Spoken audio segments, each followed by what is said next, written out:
Okey, ni adalah minyak sacha inci ataupun dipanggil sacha inci oil plus keluaran Alfian. Kenapa dipanggil plus ya? So dekat sini minyak sacha inci itu sendiri memang terkandung secara semula jadinya omega 3, 6 dan 9. So plus ni bermaksud kita merujuk kepada penambahan vitamin E di dalam soft gel sacha inci ni. So dekat nutritional content ni kita boleh tengok dia punya kandungan vitamin E 10 IU tu, dan juga kandungan asid lemak omega 3, 6 dan 9 untuk setiap biji kapsul. So kalau kata kita makan 2 biji soft gel setiap hari, kita darablah 210 ni darab 2 biji. So kita punya intake dalam satu hari tu dalam 420 mg sehari untuk omega 3. So omega 6 dan 9 kita boleh darab 2 kalau kita ambil 2 biji sehari. Kalau kita ambil 1 biji sehari, so kita punya intake, daily intake tu 210 mg sahaja sehari. Okay, so sacha inci oil plus ni khas untuk orang-orang yang nak travel ataupun orang yang susah nak minum. Biasanya customer kalau yang dah berumur, yang warga emas, dia susah nak minum yang ni sebab dia susah nak tuang atas sudu, susah nak spray. So kita memang recommend ambil yang ni lah. Yang ni dibentuk soft gel, boleh telan terus lah.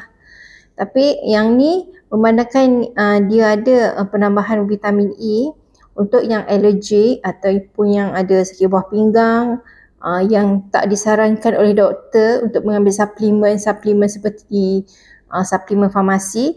Memang kita tak galakkan dia ambil yang ni lah kalau dia bermasalah kesihatan. Kalau you ada masalah kesihatan yang kronik, memang kita akan suggest ambil yang pure minyak sacha inci yang ni lah. Sebab yang botol ni, yang botol kaca, this one yang besar dan yang ni yang kecil sahaja. Yang dalam botol kaca ni dia adalah pure, original minyak sacha inci. 100% sacha inci oil, tak ada pengawet, tak ada bahan tambahan lain, tak ada campuran minyak lain. Sesetengah minyak omega, biasanya fish oil dia akan campur. Fish oil daripada mana, biasa dia akan campur 2-3 jenis spesies ikan untuk menghasilkan satu produk fish oil. Tapi untuk sacha inci yang ni, dia memang pure, tak ada campuran apa-apa. Yang ni pun kita tak ada campuran yang melebih-lebih, melainkan hanya tambah vitamin E. Supaya, yelah kalau ikut KKM kan, kita nak berdaftar dengan KKM. Kalau vitamin E tu kandungan dia terlalu sedikit dalam minyak ni, kita tak boleh label ada vitamin E dalam ni. So that's why kita diffuse lah sedikit vitamin E supaya kita dapat label lah dekat sini. Ada kandungan vitamin E di dalam sacha inci oil plus ni. So sesiapa yang berminat nak dapatkan minyak sacha inci oil plus ni, boleh dapatkan dekat link yang saya tulis dekat description ni dengan harga RM60 satu botol.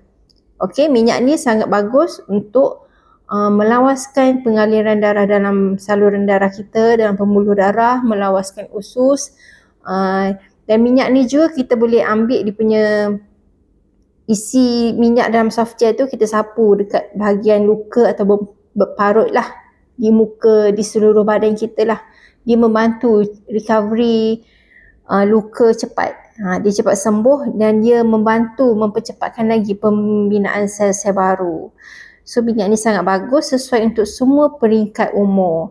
Nak yang ada vitamin A boleh ambil yang ni, atau nak yang pure sacha inci boleh beli yang ni. Yang ni RM60, yang ni RM65.